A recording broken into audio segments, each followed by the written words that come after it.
Kérdés, hogy a 60-as évek óta rengeteg idő eltelt, rengeteg minden megváltozott.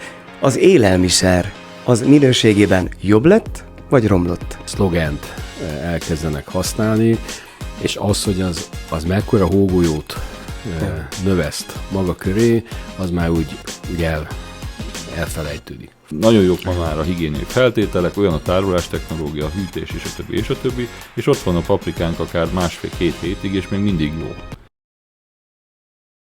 A közös agrárpolitika vagy KAP az Európai Unió mezőgazdasági támogatási rendszerét jelöli, amely az Európai Unió kiadásainak 44%-át számszerűsítve évente 42,5 milliárd eurót tesz ki. Nagyságrendileg a felzárkóztatási támogatásokhoz hasonlítható.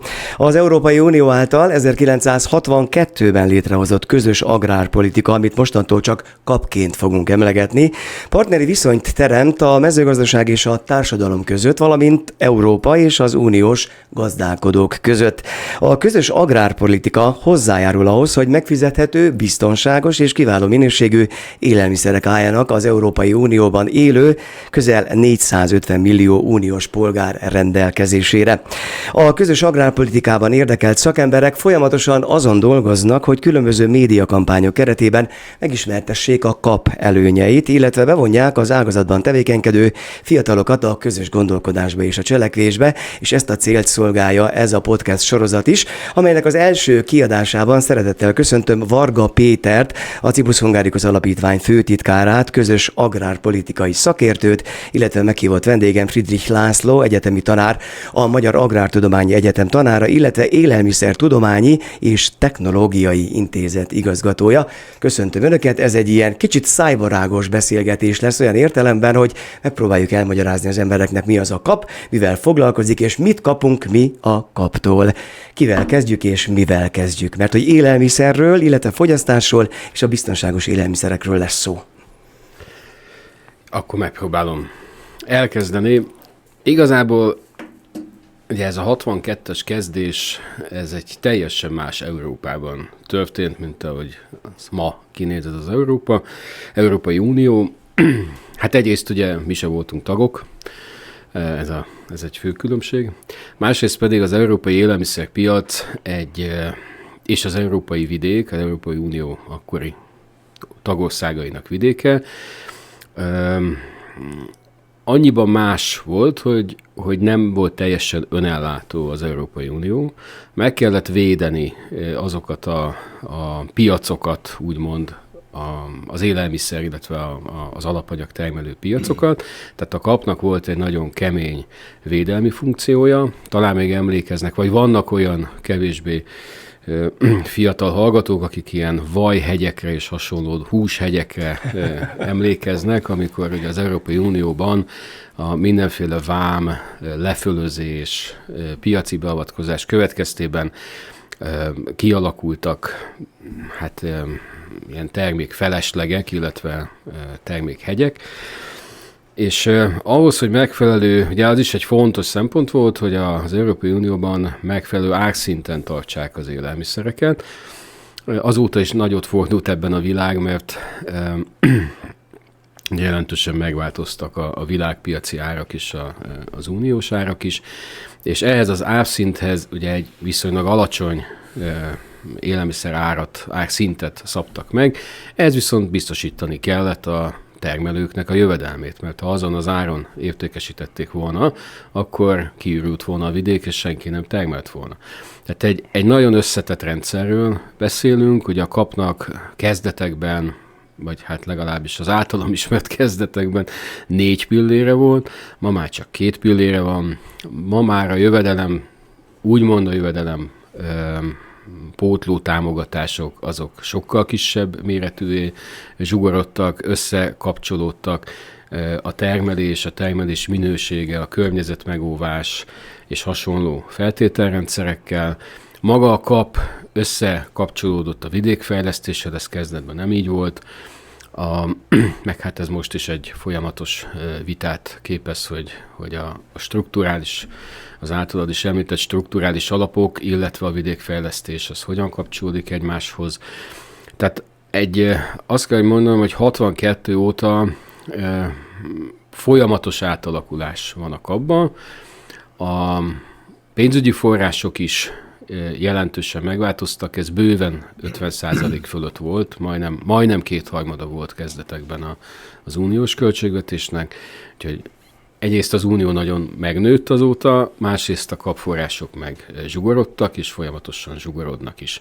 Teljesen más lett a világpiaci helyzet, teljesen más lett az unió fogyasztói szerkezete, és közben átalakult a mezőgazdasági termelés. Egy hatalmas technológiai fejlődés ment keresztül, aztán az élelmiszeripar és a kereskedelem is. Tehát a KAP név az maradt, de minden más a környezetében megváltozott. Egyébként jobb irányba mozdultunk el? Talán abban a tekintetben igen, hogy régen az alapanyagtermelés volt a fő fókusz, most meg az ellátási lánc mentén gondolkodunk, és ez egy jó gondolkodás, mert végig kell menni az ellátási láncon, ami az alapanyagtermelést, annak a feldolgozásától is az élelmiszeripart és az értékesítést, kereskedelmet, logisztikát jelenti. És ebben kell nekünk mozogni, és itt ami már szóba került, hogy alapanyagtermelés az a feldolgozásnak az egyik fontos momentuma, az önrendelkezésben is fontos, hogy legyen megfelelő mennyiségű és minőségű alapanyag. És ebből kell kiindulni, és azt hogyan tudjuk feldolgozni. Ha megnézzük a 30-40, akár 50 évvel ezelőtti feldolgozottsági szintet az élelmiszereknél, akkor nagyon sokat változott. Akkor egy elsődleges, maximum másodlagos feldolgozásról beszéltünk, most már negyedleges vagy ötödleges, nem is tudjuk már így behatárolni, de a feldolgozottsági szint növelésével kell, vagy azt figyelembe véve kell nekünk gondolkodni, és gondolkodik is a rendszer, mind költség vonatkozásában, mind minden egyéb vonatkozásában, ami a biztonságos termék előállítást jelenti. De most akkor adja magát a kérdés, hogy a 60-as évek óta rengeteg idő eltelt, rengeteg minden megváltozott. Az élelmiszer az minőségében jobb lett, vagy romlott? Mert ugye, hogy nő az igény, nő a kereslet, így aztán folyamatosan az erőforrásaink helyenként apadnak. Tehát valamivel pótolni kell, valamivel úgymond etetni kell az embereket, és jól lehetőleg. Ez egy érdekes kérdés, mert attól függ, honnan indulunk ki. Az alapanyag termelésben, hogy manapság, hogy minél nagyobb mennyiséget állítsunk elő, és ahogy Péter említette, eredetileg azért itt az alapanyagtermelés Európa ellátása volt a cél. Most viszont azért az export is megjelent, és próbáljuk az adott felesleget levezetni. Aztán a felesleg levezetése már abban változott, hogy ez gazdasági haszon, nem csak a felesleget szeretnénk levezetni, hanem az exportból bevételt szerezni Európának. Ez a hús esetében kifejezetten egy fontos momentum. Úgyhogy ezt figyelembe véve azért megváltoztak az események, megváltoztak a feltételek, és a talajnak, a mezőgazdasági területeknek a felhasználása vagy kihasználása is megváltozott. Most ennek megfelelően sokan vizsgálják, azt több tudományos terület is vizsgálja, hogy a minősége az alapanyagnak beltartalmi értékét tekintve milyen volt 20-30 évvel ezelőtt, és milyen jelenleg. Azért nem azt mondom, hogy egy kizsákmányolás, de a profit érdekében egyre nagyobb termelési kapacitások jöttek létre, mint állattenyésztési szinten, mint növénytermesztési szinten, hatékonyabb itt a precíziós gazdálkodás, a Péter ebben a szakértő fog tudni biztos hozzátenni. Szóval ezeket figyelembe véve azért az alapanyag változott a régiekhez képest, és érdekes, hogy mondjuk egy húsra visszavezetve, ha összehasonlítjuk, hogy mit jelent a hús minőség és a hús mennyiség, mert ez egy érdekes kérdés, mert jellemzően a hús minőséget azzal társítják, hogy milyen a hús-zsír arány. Míg a sertések esetében ez egy régóta vitatott, vagy nem is vitatott, hanem egy régóta foglalkoztató téma, mert ha megnézzük, hogy ez 20 év, nem túl régi, az EU csatlakozásunk környékén, megnézzük a minősítési rendszerét, vagy minősítési osztályának az arányát a sertések esetében, akkor a vékony szalonna aránya, az olyan sertések aránya, aminek vékony szalonnája volt, nagyon kevés volt. Most viszont ennek az aránya nagyon nagyjá vált, ebből is látszik, hogy megváltoztak ezek a folyamatok, mind takarmányozási, mind fajta és a többi tekintetében. Akkor a hús volt a fontos, most azért a szalonnára is igencsak figyelünk, és hogyha a hús minőséget vesszük, a kettő nem ugyanaz.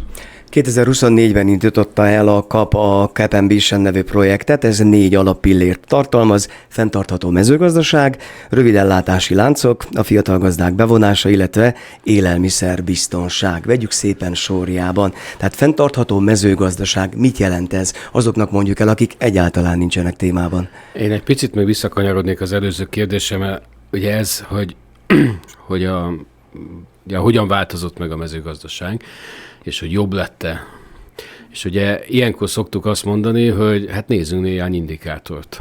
És tehát 62 óta, én most fejből nem fogom idézni a pontos számokat, de szerintem le tudják ellenőrizni a hallgatók a neten a statisztikákból. Jelentősen, azt hiszem, ilyen legalább 4-5 évvel megnőtt a várható élettartam.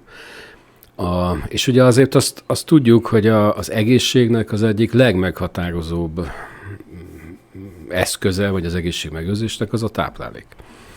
Tehát én tudom, hogy nagyon sok vád éri a táplálkozást, hogy feldolgozott, ultrafeldolgozott, meg nem tudom milyen élelmiszereket fogyasztunk. De emellett,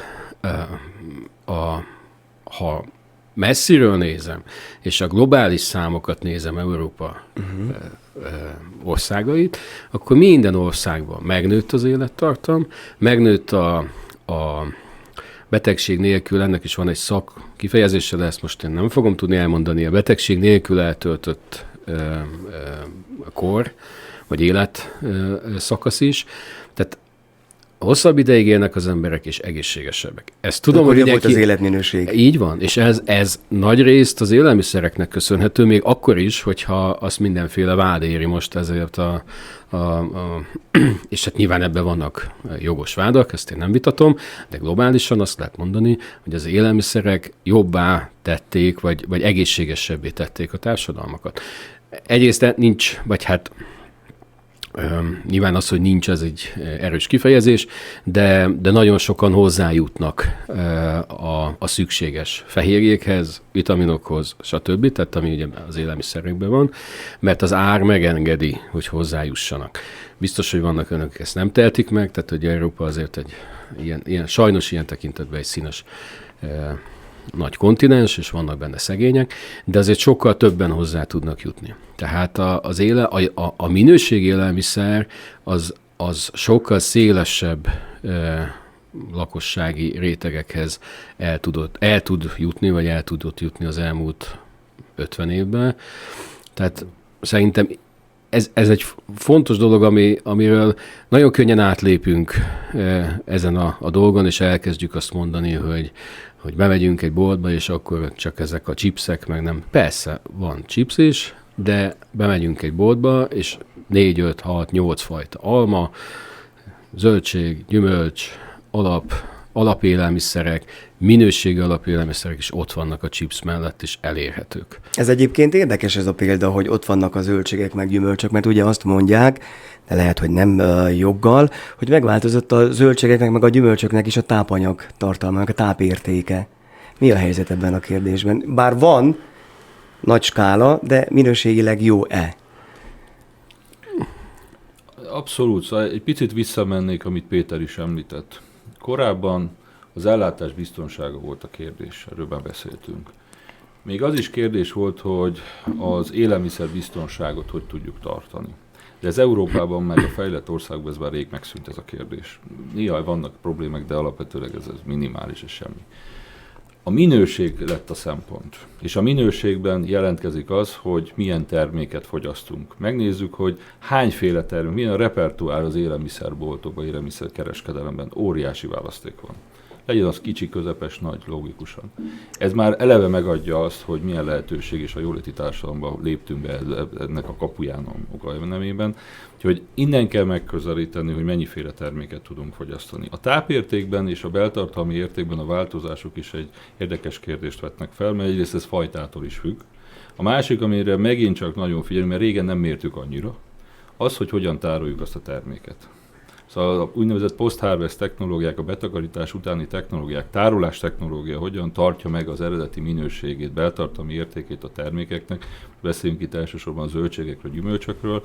Ez mind-mind befolyásoló tényező, és az utóbbi 20-30 évben ez óriási fejlődést mutat, amelynek keretében tudunk hosszabban olyan élelmiszereket, olyan zöldséggyümölcsöket fogyasztani, amik korábban nem jutottunk, csak az idénybe tudtuk fogyasztani. Úgyhogy én nem mondanám azt, hogy kisebb vagy rosszabb a minősége a termékeknek, az alapanyagoknak, ellenőrizni, vizsgálni kell, és ez is egy másik momentum, hogy a minőségbiztosítás szempontjából a minőség ellenőrzés, átvételi rendszerek az ellátási láncban, legyen az a feldolgozóba, amikor beérkezik az alapanyag, vagy a kereskedelembe beérkezik a késztermék, élelmiszer, zöldség, gyümölcs, ott az ellenőrzés során sokkal több adatot nyerünk ki, amely alapján el tudjuk dönteni, és meg tudjuk határozni, hogy a minőség hol tart. Ez ellenőrzött, ez korábban nem volt ilyen mértékű. Jogos ez a felvetés, hogyha megnézem a Kepenvisennek a 4 alappillérét, amit az imént említettem, hogy semmi új nincs a dologban, tehát vissza a gyökerekhez, ha nagyon le akarom egyszerűsíteni, ugye? Igen. Tehát fenntartható mezőgazdaság, mit jelent ez konkrétan? Hát a fenntarthatóság mindenben is azt jelenti, hogy kevesebbet veszek ki, mint amennyit. Tehát magyarul az a rendszer, tehát ugye a mezőgazdaság egy biológiai rendszer. Tehát ebből a biológiai rendszerből én nem, tehát kevesebbet veszek ki, mint amennyit bent hagyok, tehát magyarul hagyom élni azt a biológiai környezetet, amiből kiveszem a növényt, meg az állatot. És hagyom, hogy reprodukálni tudja magát a talaj, a környezet, tehát nem csak a talaj, hanem az a növényzet, ami körbeveszi a mezőgazdaságot. Tehát az, hogy fenntartható, ugye ez egy olyan érdekes pillér, mert ugye a fenntarthatóság, mindig 3 fenntarthatóságról beszélünk, tehát van a környezeti, a gazdasági, meg a társadalmi fenntarthatóság. És ez azért izgalmas ez a történet, mert ugye ebből vannak most, tehát ebből a pillérből vannak jelen pillanatban a legnagyobb viták az Unióban, mert ugye a fenntarthatósági követelmény szintek beállításakor azok, akik ezt jogosan, nem jogosan, de követelik, ugye valahogy ezt a gazdasági fenntarthatóságot ezt így el szokták engedni. És a kérdés az, hogy vajon most a mezőgazdasági termelőknek kell megfizetni azt, hogy ez a fenntarthatóság működjön. Ha a mezőgazdasági termelőknek kell megfizetni, akkor az nyilván a fogyasztók lesznek, mert hogy meg fog jelenni az árban. Ez viszont most ugye nagyon izgalmas kérdéseket vet föl az inflációval kapcsolatban. Tehát a fenntarthatósággal pillanatok alatt elérünk kvázi a társadalmi fenntarthatósághoz és az infláció fogalmához. Tehát valahogy ezt úgy kell elképzelni, hogy a mezőgazdaság önmagában nem kiszakítható egy hatalmas rendszer, és önmagában nem kiszakítható abból a környezetből, amiben működik. Ha ezt megpróbálom egy szempontot, például a fenntarthatóság szempontját kiszakítani, akkor ezzel meg fogom változtatni a teljes rendszert. Ugye ezekkel a gondolkodásmódokkal mindig ez a probléma, hogy 2, 3, 4 ilyen szlogent elkezdenek használni, és az, hogy az mekkora hógolyót növeszt maga köré, az már úgy elfelejtődik. Fontos a fenntarthatóság, de mindent ilyen nagyobb perspektívában érdemes megnézni. Rövid ellátási láncok. Ez lenne a második pillér. Leegyszerűsítve helyben termelt élelmiszert próbáljunk meg megvásárolni ugye elsősorban, és akkor ez az árban is megmutatkozik, jobb árban kapjuk. Erre sokat foglalkoztunk. Igen. Péter tartott egy előadást, amelynek keretében erről is szó volt, vagy több ilyen előadást. Én egy picit még visszamennék, és abszolút egyetértve ezzel a fenntarthatósággal.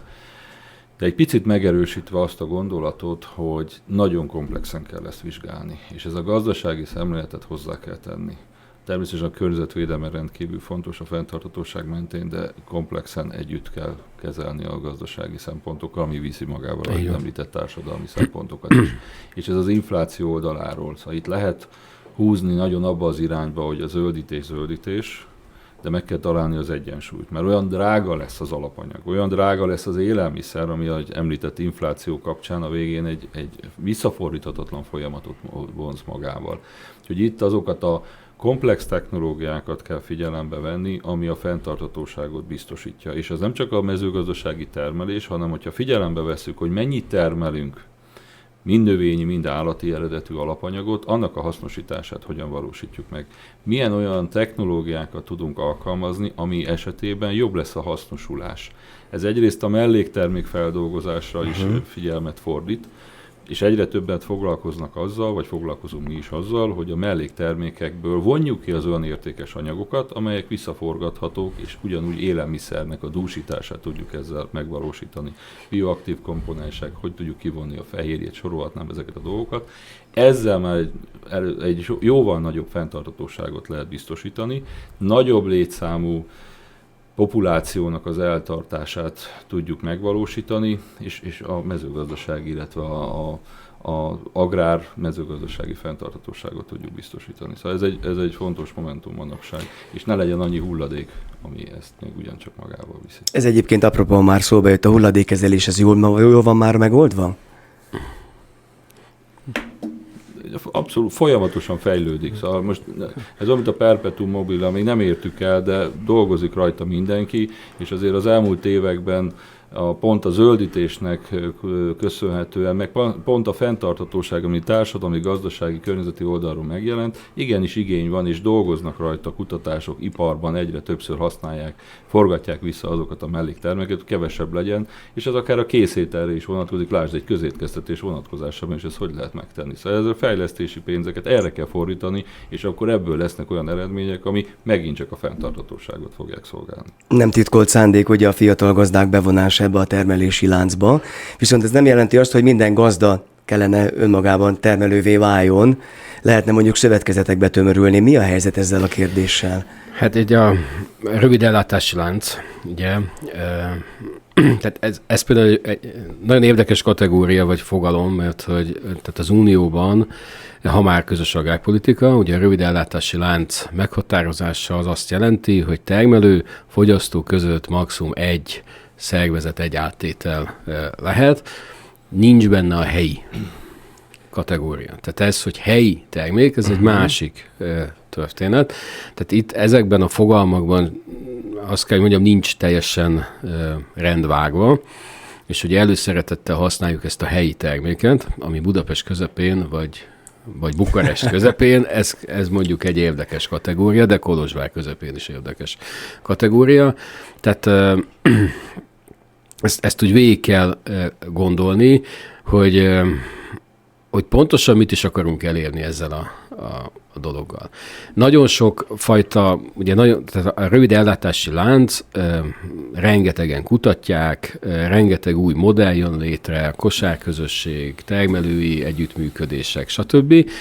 Ez nagyszerű dolog, de ha csak azt nézem, hogy rövid az ellátási lánc, és nem, tehát ezt most nem korlátozom mondjuk területire, nem helyi, hanem mondjuk területire, akkor simán lehet az, hogy rövid ellátási lánc keretében itt kimegyünk az étterembe, és spanyol disznót fogunk enni, mert hogy egy áttétellel, egy kereskedő áttételével ide tud érkezni a spanyol disznó. Ettől még az Unió nomenklatúrája alapján ez rövid. Igaz, hogy messze van Spanyolország, de a lánc rövid. Tehát meg kéne nézni, tehát én azt gondolom, hogy itt az első az, hogy meg kéne nézni tényleg, hogy mi a cél. Tehát, és ezek nagyon izgalmasak, ezek a célok, mert vannak olyan kutatások is, amik kimutatták, hogy ha már környezeti lábnyomról beszélünk, mondjuk karbonlábnyomról, akkor egy spanyol paradicsom, amit ugye betesznek egy hajóba, elhoznak a Földközi tenger, ott beteszik egy kamionba, és elhozzák a Budapesti nagybani piacra, és ott szétosztódik. Ennek, és utána kereskedelmi láncon keresztül jut el a fogyasztókhoz, ennek 1 kilóra vetítve a környezeti lábnyoma kisebb, mint a helyi piac kis teherautó, ez a 3 tonnás. Tényleg? Igen. Igen, mert teljesen már, tehát hogy a volumen, meg a fölhasznált mindenféle üzemanyag, az sokkal jobban szétosztódik. Tehát ezek igen, tehát hogy ilyenkor jönnek be az, hogy mit is akarok ezzel elérni, hogy ha csak a környezeti lábnyomot nézem, akkor nem biztos. Ha azt nézem, hogy tényleg helyi termék, és akkor itt bejönnek ezek a helyi baktérium, mikrobiom és stb. Kérdések, a helyi ízvilág kérdései, az, hogy helyben maradjon, és a helyi gazdaságot, tehát hogy a helyben maradjon a forrás, és az ott forogjon. Tehát ezt is komplexen, tehát megint oda jutunk, hogy ezt is komplexen kéne nézni, nem csak így kiszedegetni egy-két javaslatot. Magában ugye az, amire utaltál, hogy itt tehát nézzük a komplexen. Van nagyon sok termelőnk, és van nagyon sok fogyasztónk. Ugye ez az alaphelyzet. Közte van a termék, amit el kéne juttatni a nagyon sok termelőt, a nagyon sok fogyasztói, ráadásul a nagyon sok fogyasztó az nem egyfajta terméket akar, hanem esetleg 10 termelőnek a termékét akarja, mert sajtól a sonkáig és a kolbászig össze akarja vásárolni, ráadásul nem egy termelőt. És meg is teszi általában. Meg is teszi. És hogyha ezt nem tudom én, ugye a fogyasztói oldalnak a kényelmessége, az időhiánya, a gyorsaság vágya, mármint a vásárlásban a gyorsaság vágya, az azt fogja hozni, hogy mivel ő a termelőktől ezt nem tudja összeszedegetni egy helyen, kényelmesen, ezért el fog menni a boltba, és ott ezt megteszi 20 perc alatt. És ezzel a 20 perccel kell versenyezni a termelőknek. Ez van. Tehát, hogy ez egy... Tehát magyarán a kényelmi faktor felülírja lazán a fenntarthatóságot. Így van.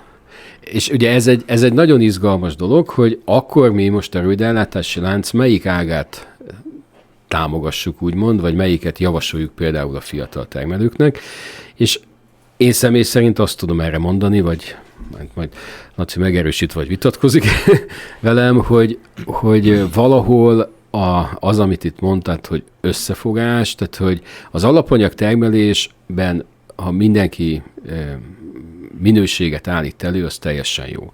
A rövidellátási láncban ugye már általában nem az alapanyagok mennek be, kivéve esetleg a zöldség-gyümölcs, hanem valami feldolgozás kell. De a zöldség-gyümölcsnél is azért ez a post-harvest és raktározzuk, és tehát, hogy ki kell húzni az almaszezont, az nem 2 hét lesz, hanem legalább 4-5 hónap. Tehát, hogy kell hát szintén fogyasztói attitűd, hogy nem 2 hétig vásárolunk almát, hanem februárban is szeretnénk almát vásárolni, akkor éppen nem terem. Tehát muszáj, hogy valahol ezek a kis termelői erőforrások az élelmiszer, tehát élelmiszer kereskedelem területén már együtt jelenjenek meg. És akkor már nem biztos, hogy az a megoldás, hogy én piacokra terelem őket, az is lehet, hogy be lehet őket terelni például a kereskedelmi láncokba, ahol már együtt tudnak megjelenni, mert már lesz olyan volumen, hogy megjelenjenek.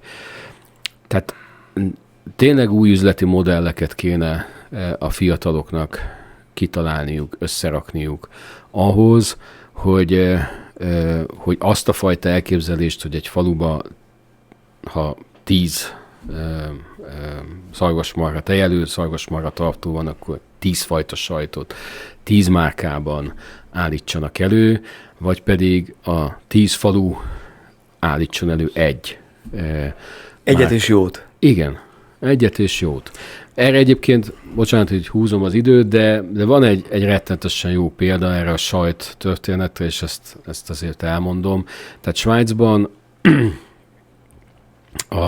az egyik nagy sajtmárka, ami az egész Európában kapható, lényegében az úgy áll elő, hogy 150 kis tejüzem ugyanabban a receptúrával előállítja az alapsajtot, ugyanaz az oltóanyag, megvan nyilván a tej minősége, amit betesznek ebbe a sajtba, és van egy központi sajtbank, ahol beszállítja ez a 150 kis, ott ugye minősítik a beérkezett sajtokat, van, amit eltesznek, nem tudom, 2 évre érvelni, tehát az már az ő titkuk, de ugyanazzal az egy márka névvel megy ki.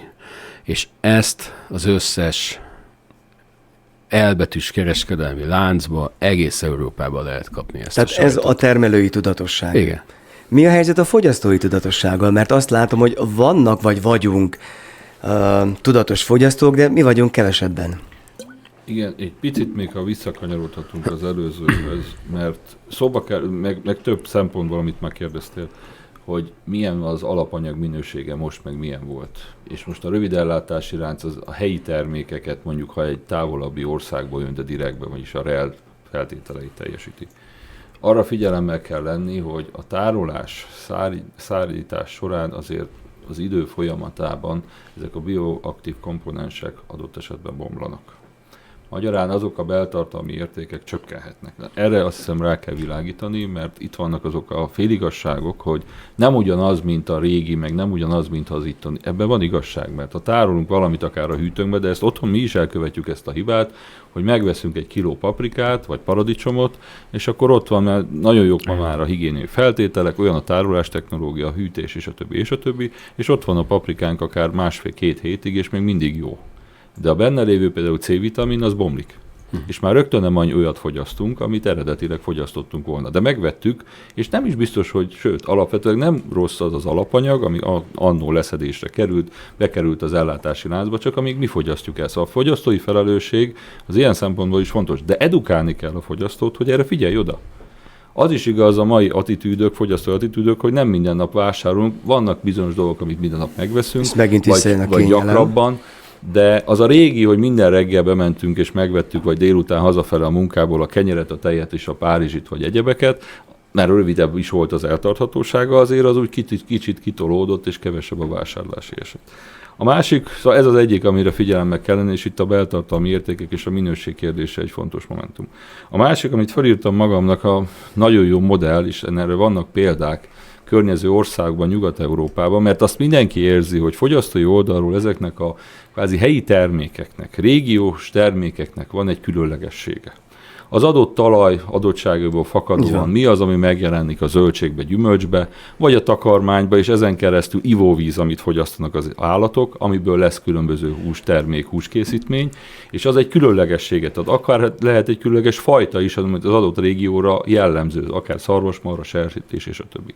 És azoknak a bevitele a kereskedelmi láncokban egy nagyon jó lehetőség. Neki is jó, mert bejön érte a fogyasztó, és a egységben lévő kisebb cégek, kisebb vállalkozások viszont piaci lehetőséget kapnak. És ami így szóba került, hogy hogyan fogjuk tudni értékesíteni, mert egy helyen akarunk mindent megvenni, mert rohanunk. Ha abba a boltba, a nagyobb láncba is, vagy a közepes láncba, szóval nem a picibe, megjelennek ezek a termékek lehetőségként, akkor onnan azt is meg tudjuk venni, és ugyanannyi idő alatt bevásárolunk, de a különleges helyi termékek is megjelenhetnek a kosarunkba, és piaci lehetőséget jelentenek a termelőknek. Ezt kell intelligensen, jól szervezetten, adatalapon megteremteni, de tudjuk, hogy az az adott termelő mit állít elő, milyen mennyiségben. Péter, ez elég sokszor el szoktuk mondani évek óta, kezdődik, és már sőt folyamatban van, ez már ez az adatalapú döntés, meg az információs adatközpont rendszereket azért foglalkoztatják, nem csak a kereskedelem, a termelésben lévőket is, és ezáltal ezt föl lehet építeni. De ez egy jó megoldás erre a kérdésre. De akkor megint csak visszakanyarodtunk a szövetkezetekhez, meg a szervezetekhez, ugye? Tehát jó lenne. Igen, nem mondom azt, hogy a szövetkezet szót nem használjuk. Mi van helyette? Igen, na ez igen. Van helyette, tehát hogy az új világ létrehozta ugye azokat a sharing economy megoldásokat, ahol nem szövetkezetbe tömörülnek, tehát nem valamiféle jogi, illetve végül is egyfajta jogi együttműködés, tehát van jogi háttér az együttműködésnek, hanem például ugye a sharing economy-nak az a lényege, hogy van egy termékpálya szervező, aki létrehoz egy platformot, és összeköti a keresletet a kínálattal. Uh-huh. Tehát gondoljunk az Uberre, az Airbnb-re, Boltra és hasonló megoldásokra. Ugye ezek digitális platformokként működnek, van jogi, mert hogy van felhasználói szerződés mögötte, de maga az Airbnb az nem, mint vállalat, ugye nem üzemeltet szállodákat, meg ilyen lakóhelyeket, az Uber se üzemeltet autókat, vagy már lehet, hogy üzemeltet, ezt nem tudom, de régen nem üzemeltetett, amikor létrejött, mondjuk így, hanem megteremtette azt a lehetőséget, hogy ez a sok kis, kihasználatlan erőforrás, magánautó, magánsofőr lehetőséget kapjon, hogy ő a kis erőforrásán létrehozzon kvázi egy nagy szolgáltatást, amit az ember beütötte, hogy ő szeretne egy autót, és megállt mellette egy autó, és akkor elindult. Ezt a rövidellátási láncokba is nyugodtan lehet alkalmazni ezeket az üzleti megoldásokat. Ugye el is indultak, tehát ez a kosárközösség, ez egy tipikus sharing economy megoldás. Van egy vásárlói közösség, amiben általában önkéntes munkával megpróbálják a keresletet a kínálattal összehozni, és azt a logisztikai hátteret, ami ugye szükséges ahhoz, hogy a 10 termelőtől a 10 fogyasztóig eljusson a komissiózott dobozok, tehát ugye az összerakott dobozok, azt hát sokszor önkéntesként, meg önkéntes munkába biztosítani.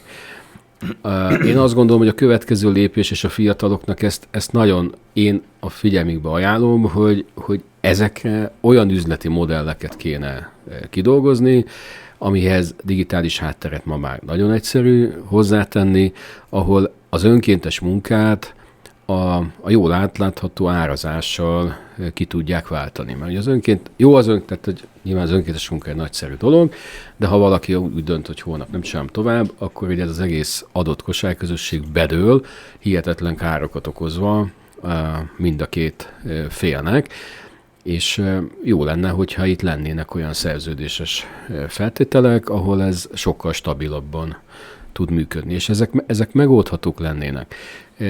Az a következő lépés, hogy azt valaki végig gondolja, hogy nem biztos, hogy városonként tehát városonként eltérő platformon kell ezt létrehozni, ugyanaz a platform kiszolgálhatja Kolozsvárt, Csíkszeredát, Székelyudvarhelyet, tehát hogy jó lenne ebbe egyfajta együttműködést behozni. Most az, hogy az adott település kosárközössége az abba a térségben működik, de attól még a digitális platformja lehet tehát ugyanaz az összes település. Tehát jól értem én, hogy a szervezettebb formája a digitális platformnak például az, ami nálunk is van, hogy helyi meg székely termékeket forgalmazunk egy platformon, különböző termelőktől. Tehát az egy meghatározottabb forma, tehát ott nem esik ki, mondjuk, aki meggondolja magát, nem akar önkéntes lenni. Igen. Így van, mert hogy itt nem önkéntesként indult ugye el ez a történet, hanem egy szervezet állt be mögé, és én azt gondolom, hogy ez egy abszolút követendő példa.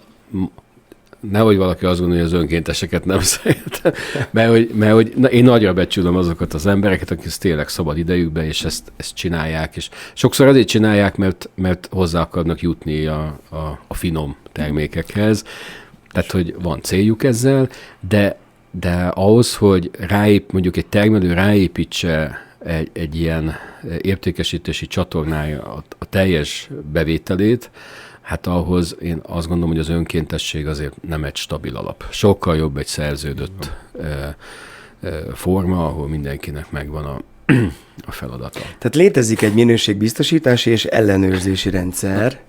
Igen. Abszolút ezt akartam kihozni, vagy szerettem, úgyhogy feldobtad a labdát. Köszönjük, hogy ezeknek a rendszereknek az a lényege, hogy a bizalom, mert kérdezted a fogyasztó oldaláról mi van. Így van. Azért manapság pont az a világkereskedelemből fakadóan jön mindenhonnan minden. És oké, hogy rá van írva címkézés, és ezt ellenőrzik, de attól függetlenül a fogyasztói bizalomnak egy nagyon fontos része az eredet. A jelölés, a nyomonkövetés. Igen. És a minőség, mert oké, hogy az mindig egyforma legyen, és a többi. Szóval ezeket mint minőségbiztosítás, nyomonkövetés, ezeket a rendszerek fogják tudni fenntartani, mert egy ilyen ellenőrzési rendszert kell kialakítani, kvázi sztenderdek alapján, hogy mindig olyat gyártsál, olyan alapanyagból, olyan módon, és a többi, hogy ez a termék olyan eltartható legyen, és a többi, amihez kell természetesen egy fejlesztési lehetőség is, hogy a terméknek, a piaci igényeknek megfelelően tápértékében eltartató sorolhatnám azokat, amik most szempontok a fogyasztó oldaláról, lehessen még tovább vinni. És erre egy összekapcsolt szervezet, aminek van egy feje úgymond, vagy egy ernyő szervezete, egy platform, ez segítheti, vagy segíti. Mondjuk mi abban a szerencsés helyzetben vagyunk, ugye, hogy a Székely termék védjegy, ez egy ilyen minőségi mutató is egyben.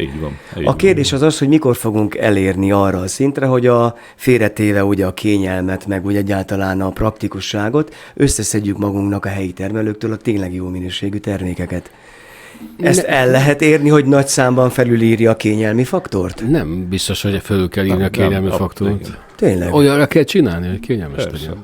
Tehát, hogy Ja, hogy ebben is kell alakulni a fogyasztókhoz. így van. Abszolút. Így Szóval van. ezek a rendszerek nem zárják ki egymást, sőt, erősítik egymást, mert ha van egy ilyen rendszer, ami minőségbiztosítás, nyomonkövetést, kényelmet is takar, akkor a logisztikai rendszerbe való becsatolással már rögtön hatékonyá lehet tenni, gazdaságossá, fenntarthatóvá, viszont elérhetővé a fogyasztó számára. Úgyhogy ez teljesen működik. Tehát gyakorlatilag ezt a célt szolgálja a Kepenbisen is ugye a projekt. Így van. Így van. Ez most az a helyzet, hogy a fogyasztók megreformálása, mióta én ezt így figyelem, ezeket a piacokat, meg utána, ez mindig dugába dőlt. Tehát, hogy lehet, tehát, hogy nyilván nagy programokkal, meg tudjuk, hogy Amerikában leszoktatták a dohányzással a fiatalokat, nem teljesen. Leszoktatták. Tehát hogy vannak ilyen nagy marketing akciók, és ennek biztos, hogy van eredménye is, de alapjában véve azért nem változnak meg a fogyasztók. És tehát a fogyasztókat figyelni kéne, az attitűdjüket mérni kéne, össze kéne szedni azokat az információkat. Tehát kommunikálni kell a fogyasztókkal, és hát az a helyzet, hogy ugye a nagy kereskedelmi láncok, most ugye épp a mai előadáshoz ugye kerestem néhány adatot, tehát Magyarországon a teljes élelmiszerforgalomnak közel 60%-a a nagy kereskedelmi láncokon megy keresztül. A termelői piacokon és piacokon a teljes forgalomnak, és ez azért ez egy ilyen 9000 milliárd forintos éves forgalom, 1%-a megy keresztül. Viszont elindult egy olyan irányzat, hogy a nagy áruházak is forgalmaznak helyi Így van, termék van, így kategóriákat, van. ami Erre megint csak egy utaltunk, kimozdulás. Igen, erre utaltunk, hogy ez egy szerencsés összekapcsolás. Szóval azért mindenhol előtérbe kerül a fogyasztók részéről a helyi termék. Azért mindenki szeretné a saját környezetéből származó alapanyagot, vagy késztermék élelmiszert megvásárolni. Van egy protekcionizmus, meg azért hisz benne, hogy azt tudom, az itt van, annak az eredetén bízok benne, a miénk, igen. És ezt össze lehet kötni a kereskedelemben, mert ez egy szempont a fogyasztó oldaláról, ez jobban bevonza a vásárlókat, úgyhogy ez mindenkinek érdeke jól hasznosítani ezt a szempontrendszert, vagy szempontot, ezért a kettő összekapcsolásával lehet ilyen megoldásokat eszközölni. Ez már egyeztetés kérdése, hogy ez hogy oszlik meg az ár és a többi, az egy következő. Maga az elv, az sokat segít abban, hogy az értékesítési csatornákat erősítsük, és a megtermelt javainkat el tudjuk adni.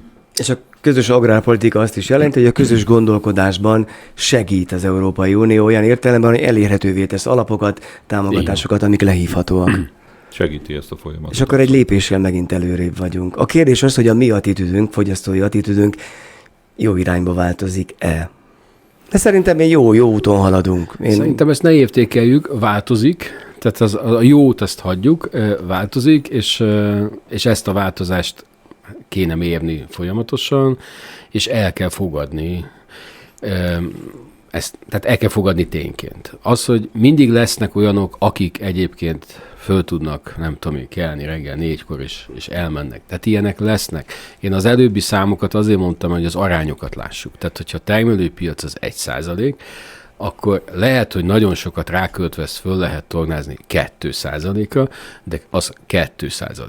Tehát ahhoz, hogy sok termelő megéljen a tehát a rövid ellátási láncból, nem biztos, hogy ezeket a platformokat kell használni, mint a termelői piac, hanem vannak más, nagyon erőteljes, működő platformok, ugye ott vannak a kereskedelmi láncok, ott vannak az online élelmiszer kereskedelmi platformok, tehát végig kell ezt nézni, hogy ott van a sharing economy, ami még nem ismert platformrendszere, amit létre lehet hozni. Szerintem van itt pálya, csak nem lehet azt mondani, tehát azt nem lehet mondani, hogy akkor mindenki menjen el, és innentől kezdve a piacon vásároljon című történet. Ez nem fog működni. Az Európai Unió közös agrárpolitikájának 2024-ben elindított projektje, a Kepenbisen keretében indítottuk el mi is ezt a podcast sorozatot, és az első részben többek között a fenntartható mezőgazdaságról, a rövid ellátási láncokról, a fiatal gazdákról, illetve az élelmiszerbiztonságról beszéltünk. Két meghívott szakember volt a beszélgető partnerem, Varga Péter, a Cibus Hungaricus Alapítvány főtitkára. agrárpolitika szakértő, illetve Friedrich László, Élelmiszertudományi és Technológiai Intézet igazgatója. Köszönöm, hogy itt voltak. Bízom benne, hogy sikerült egy icipici fényt gyújtani ebben a nagy sötétségben, ami a fogyasztók fejében van. Bár lehet, hogy önök szakemberek ezt másképp látják, és akkor az jó, hogyha a szakemberek bíznak abban, hogy nincs már olyan nagyon sötét a fogyasztói fejekben. Köszönöm, hogy itt voltak. Mi is köszönjük. Köszönjük. Legközelebb várom önöket újabb szakemberekkel és újabb témakörrel, ami ezúttal nem más lesz, mint a tudatos fogyasztás és élelmiszer biztonság mellett a rövid élelmiszerláncokban, illetve a rövid ellátási élelmiszerláncokban jártas szakemberek véleménye, illetve kicsit szűkítjük a kört a saját környezetünkre.